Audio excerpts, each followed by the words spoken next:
Hello and welcome back to the Give and Go. I'm your coach Reynoso here with my boy Soltero. How's it going, guys? It's going good over here, man. I'm excited watching the Summer Olympics so far as we progress to the final stage of the men's Summer Olympic tournament with Spain set to face off against host nation France. Both teams meeting in the final, both European teams meeting in the final after really intense and challenging affairs in the semifinals against African teams. Starting with Spain defeating Morocco earlier today 2-1. Yeah, and I actually want to start with Morocco when it comes to this match review because they made this game so entertaining. It was end to end. This was an awesome semifinal, Spain against Morocco. And what I've loved about Morocco all tournament long, frankly, and in this semifinal as well, is just the amount of dribble penetration that they create from, honestly, a number of players. First off, Rahimi gets yet another goal at this tournament. He is deadly, cold from 12 yards out. That's our boy Sofian Rahimi, and I want to talk about him a little bit more later. What do you think about that celebration when he scored the pen? What'd you think? Yeah, a little disrespectful, but I mean, it was heated, bro. They got it. They're trying to beat Spain, who are probably the favorites going into this tournament. So the fact that Morocco at the time went up 1-0, I get it. And also the build up to that penalty, man. The Spaniards hated the call. They hated it, and they really wanted to make sure that the ref knew that. And everyone got around Hakimi because he was holding the ball, but then of course he gives it to our boy Rahimi, who's, it doesn't matter. Nothing phases him. He's so cold in front of goal. There was no doubt in my mind that he was going to get the best of Arnautenas, and he did. So I was actually okay with it at the end of the day. A little disrespectful, but that's football, bro. That's football, and I personally love to see it. Yeah. Ultimately, though, it did come back to bite him with Spain getting back into this match after going down 1-0. For as fun as this Morocco team is to watch, because I agree, the energy, the fans, the way this team plays, it's very reminiscent of the senior squad that we saw 2 years ago at the World Cup. But we knew it would take a really strong, formidable side to take down this Moroccan team after they trashed the USA 4-0. And Spain ended up being that squad because they came out firing in that second half. More specifically, I truly did underestimate the impact of Barca starlet Fermin Lopez throughout this entire tournament, because if you go back to our quarterfinal previews where we talked about that matchup they had against Japan, I said that one thing I can't really trust when it comes to Spain is their offense, because I see what Morocco has. I see the energy. I kind of didn't really see that with Spain, but I didn't anticipate Fermin Lopez taking that responsibility and just going off, scoring 3 goals in the last 2 games and being the key cog in Spain's offense that has led them to these really important victories in the knockout stages. So I want to give a shout out to Fermin Lopez because he has absolutely risen to the occasion and proven to be one of Spain's best offensive talents. He's been the surprise of the tournament for me personally. Obviously, we saw him make several appearances for Barcelona last season, but those appearances I think were more systematic. He was given a role to complete, especially since there were injuries in that midfield with Frankie de Jong being out for large portions of the season. So Fermin Lopez had to come on and make an impact for Barcelona, but it was more systematic than anything. At this tournament, though, he has been the guy, the reason that Spain have been able to, first off, create goals, but also he's finishing them himself. 2 bangers against Japan in the quarterfinals, and then today, really smart move, gets on the ball and picks the spot perfectly low and hard. It's a great finish from Fermin Lopez, and dude, I'm just surprised that he's this clinical. I didn't know he had this in his arsenal. I thought obviously he's a nice tight passer. He plays that classic Barcelona type of football in that midfield, but in this tournament specifically, he has shown that he is not afraid to take it in the box and and just shoot, get those chances. And not only that, he's cold right now. He looks so confident in front of goal. So Fermin Lopez, one of the surprises of the tournament for me, gets the goal and also gets the assist that Juan Luis Sanchez ended up finishing that won them this match. Yeah, Sanchez gets the winner here to push Spain forward, but pretty good performances all over the pitch from Gomez, Oroz, Ruiz, Barrios, your boy from Atletico Madrid. Ultimately, Spain ends up coming out on top, with Morocco still generating chances, though, towards the end. Just couldn't get on the end of them, bro, and couldn't get that final ball into the back back of the net. But this is how Morocco gets knocked out, with Spain putting in a really formidable performance and just kind of reaffirming what a lot of people have been hinting at and saying when it comes to Spain and football. They're trying to take over the world, bro. Yeah. They're here at another final in a footballing international tournament. Just weeks after being at the Euros final and winning it, now Spain's men's and the women's as well has a chance to get to the final, are absolutely taking these tournaments by storm and looking like the favorites going into it. That is insane. Yeah, and I do think, and for as good as Morocco were, you look at the squad list, you look at the resumes of each player here at this tournament, this U23 tournament, Spain definitely have one of the better rosters, and I think by a large margin. And I think it is that margin, that difference is why they're in the final, because ultimately, for as good as Morocco were in this semifinal, they were missing just that bit of quality, that bit of class, that difference, those difference makers that Spain ultimately possess. Because we already talked about it, and we got to mention it again. Most of these Spanish players, they're already established in their clubs, man. Like Fermin Lopez, for as young as he is, he's already getting very substantial minutes at Barcelona. And you can say the same thing about Alex Baena at Villarreal, Pablo Barrios at Atletico, and pretty much everybody else. Juan Miranda at Betis, who I think is now leaving Betis. Kubarsi, exactly. Eddie Garcia. I was surprised that he even made the squad, because in my mind he was so established. He's been playing for so long, but he fits the prototype needed for this team. Yes. It's crazy. Yeah. So for me, although it is heartbreaking to see Morocco lose in this manner because they play great, Spain are the better team, and I think they fully deserve to go to this final. It's just crazy that they're actually pulling it all off. What's the assessment then on Morocco's talent from what we saw here at this tournament? Because I had one player that stood out to me throughout this entire Olympic run, and it was Richardson, the midfielder for, I believe, Rem in Ligue 1, who at times I thought was Unahi. I thought he was straight up Unahi. Yeah. The way he looks, the way he plays, very similar play styles. I think he's like 21, 22 years old. I was impressed with his performance throughout this whole tournament because I was looking to see what other players outside of Rahimi, Hakimi, and Abdes stand out to me. For me specifically, it was Richardson, and he had a chance, dude, in this game to get the game-tying goal late in the match, but missed the header, hit his shoulder, and it went out. But I thought he was really good, and he stood out to me as one of the better players of this Moroccan bunch. Yeah, from this tournament, Spain are guaranteed silverware now. They'll either get gold or silver. Morocco's not, it's not guaranteed whether they get the bronze or not, but I do think what is guaranteed for Morocco is players from this tournament that will feature for the senior team, more so than the Spanish squad, because the current senior team of Spain is almost perfect. You don't need any of these Olympic players.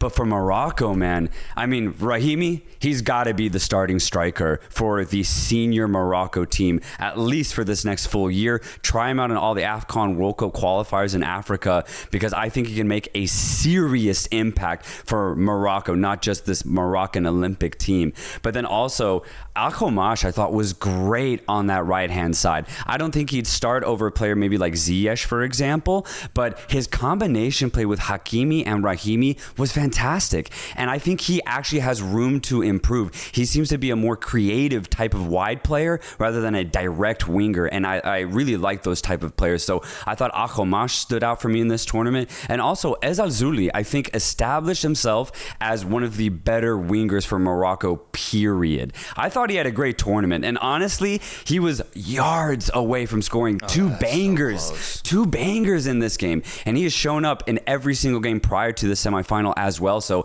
I thought Ez Alzouli was one of the more consistent attacking players for Morocco. Ben Seguir, I thought, was also really good in the midfield. I think he has room to improve and can feature for the senior team. So I think Morocco got a lot out of this tournament, and for me, it's very exciting to see, because Morocco historically underwhelmed at AFCONs, but if they can get these players to really come into the senior team, I think they can make a genuine impact. No, yeah, it's just a testament to how much the African game is growing, dude. Ever since that World Cup performance that we saw in Qatar from Morocco and what we've seen afterwards, the fact that it happened with not just them, but Egypt as well, qualifying to the semifinals of the Olympics, is really, really impressive. And I agree. I think a lot of these players are going to transition over to the senior team, and it's going to be really cool to look back and be like, oh, this player got picked to be part of this new generation of Morocco because he popped off at the Summer Olympics.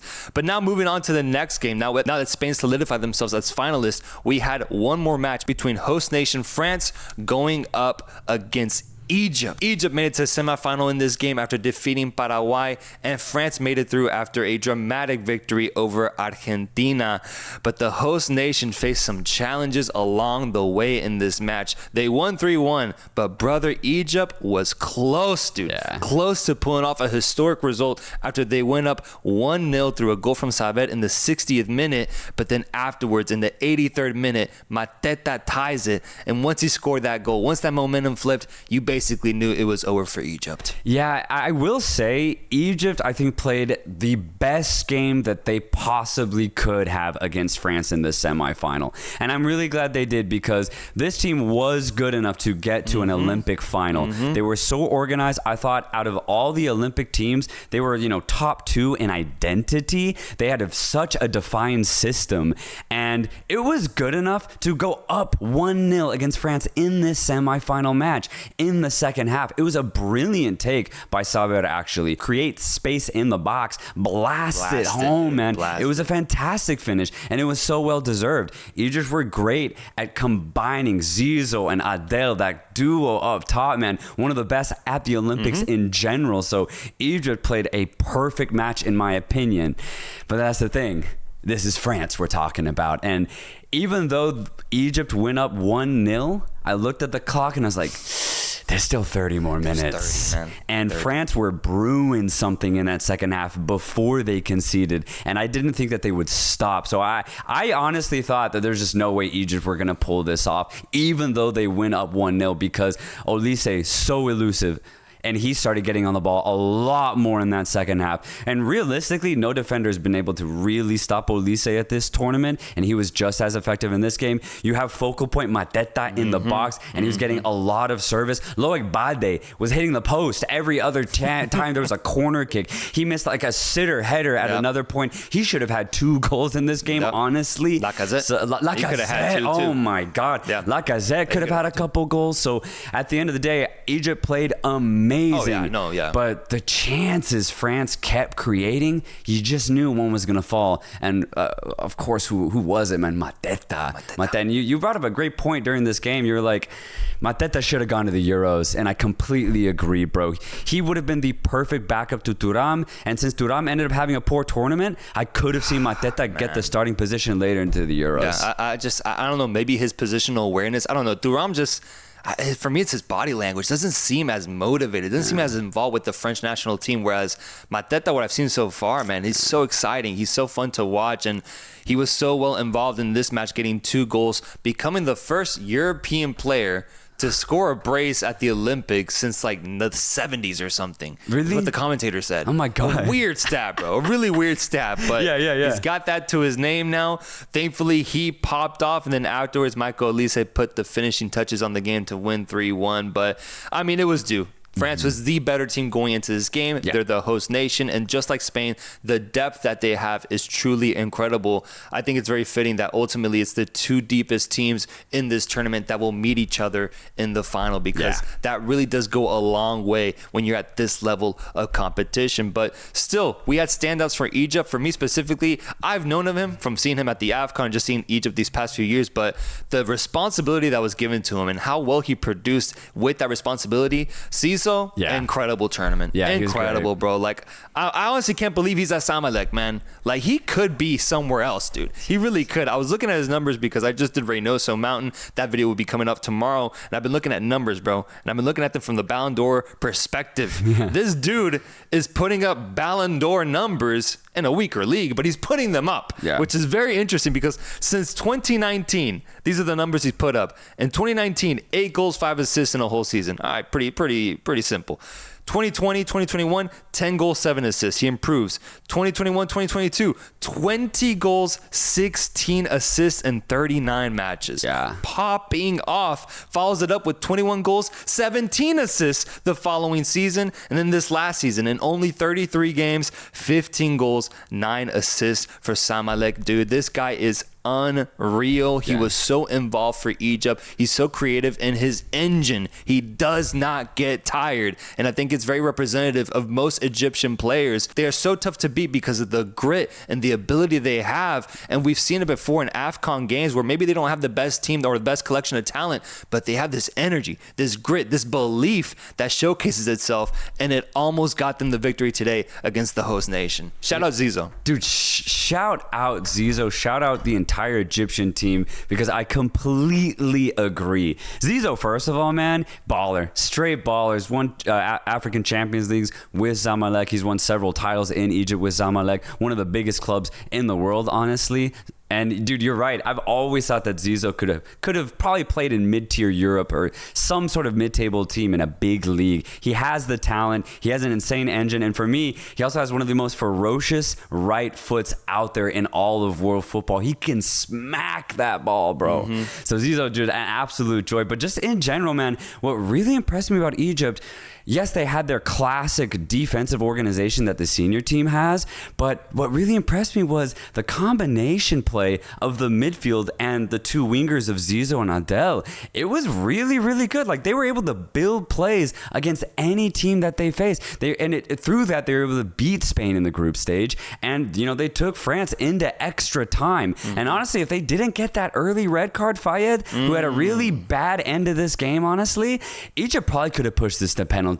And they maybe could have gotten lucky enough to get into the final. So honestly, Egypt did as much as they could. I thought they had a great game. Midfielders Koka and Shaheta, I thought were fantastic. And Adel, seeing a veteran player like Zizou and a young 21, 22-year-old like Adel, brilliant to see. He's an FC Pyramids product, and I hope we see more of him, because I thought he was very creative and very direct as well. So overall, this Egypt squad was awesome. No, awesome team, and a lot of Pyramids products too. I saw that. They got like 5 players in the starting lineup that play for Pyramids FC. It's crazy. But ultimately, it's France that goes through, so I must pose the question to you and to the people watching right now. Let me know in the comments down below, who's winning the final? Who's winning the final of the Summer Olympics men's tournament? We have Spain going up against France. This is going to be such a fun and close game. I got to think about my pick, man. I got to think about it. I got to think about it. Who are you going with? I think it's going to be very tight. Honestly, I think it's very close to 50-50. I could see either team winning it. I'm going France, though, simply because I think they're a little bit more physically imposing than Spain are. Spain, throughout this entire tournament, have had really good moments of clinical finishing, especially through Fermin Lopez. And I honestly expect to see that exact same clinicality in this final. They will have their chances no matter how good France are defensively. So I expect Spain to create. The thing is, though, in all of their games, Spain's midfield hasn't been that good with ball retention. And there are moments where they let their opponent have spells of long endured possession. And the thing is, I think if France have 20 to 30 minutes of sustained offensive possession, I think that will be the difference, because you just start bombing balls into the box. You have Mateta, Lacazette to poach. And then you have Loic Bade, who showed in the semifinal that when he gets in that box, yeah, he might not be the best finisher, but if he does get one other open opportunity, I could see him putting it through off of a header. And then you have a guy like Marco Olise, so good off the dribble, cutting inside at every opportunity. I think defensively, Spain are going to struggle to contain Olise. And then you still get really good work rate from midfielders like Akliouche and Chotard, and then Truffert has a really good fullback work rate as well. I think France just have more. They have a little bit more going forward offensively, but Spain will be ready. They'll be ready to handle it. I think this is really interesting matchup-wise because man, they're both very deep teams, but I think at the very top, when it comes to the top tier, the top echelon, I think France has a clear edge because I think, at least on form right now, I think Fermin Lopez is the best player for Spain. So it comes down to him. Can France neutralize Fermin Lopez? I think they can. Honestly, I'll be interested to see how Fermin Lopez performs in this setting. If he balls out despite having that spotlight on him from the French defense, I'm going to be so impressed. But I feel, at least from France's perspective, if you can shut down Fermin Lopez, I don't know if I can trust Sergio Gomez, Ruiz up top, to really find the offense that's needed to win in a game of this magnitude. Whereas for France, yeah, you shut down Olise, but you got to deal with Mateta now. You got to deal with maybe Lacazette finding his form, that veteran form, and scoring goals. I think the depth levels are just way way, way bigger when it comes to France's offensive talents, and I think that's going to be the biggest difference. So I have France winning this. I got Thierry Henry leading this French team to an Olympic gold medal, and honestly, it just makes the most sense when I try to visualize it because they are the host nation. They are playing in front of their fans. Yeah. It's just fitting that they win this tournament and lift the gold medal. Yeah, it's low-key giving like 2016 Brazil vibes when Brazil were just 100%. Possessed to win 100%. It. They go all the way to the final. They were clearly the better team. I think what will make this game really interesting, though, is Spain's back line. Bouvil, Juan Miranda, Eddie Garcia have been great this tournament, truly. And I do expect them to honestly nullify a lot of France's offense. I just think it's the sustained pressure is why France will get the goals. But, you know, just one-on-one, I think Spain will be able to contain most of France's offense because, honestly, France's offense this entire tournament has been a bit predictable. And I think that's why a lot of teams have been able to keep France at bay for long periods of time. But the game's 90 minutes. And I think in that last 30 minutes was where France really tires out their opponent. And I think they'll do the same and win themselves that gold medal. Folks, let me know in the comments down below, who do you have winning between Spain and France? And you know what? Even let me know who's getting third place. Who's getting that bronze medal between Morocco and Egypt. Make sure to subscribe for more Olympic coverage. And we'll see you guys soon after the final. Peace.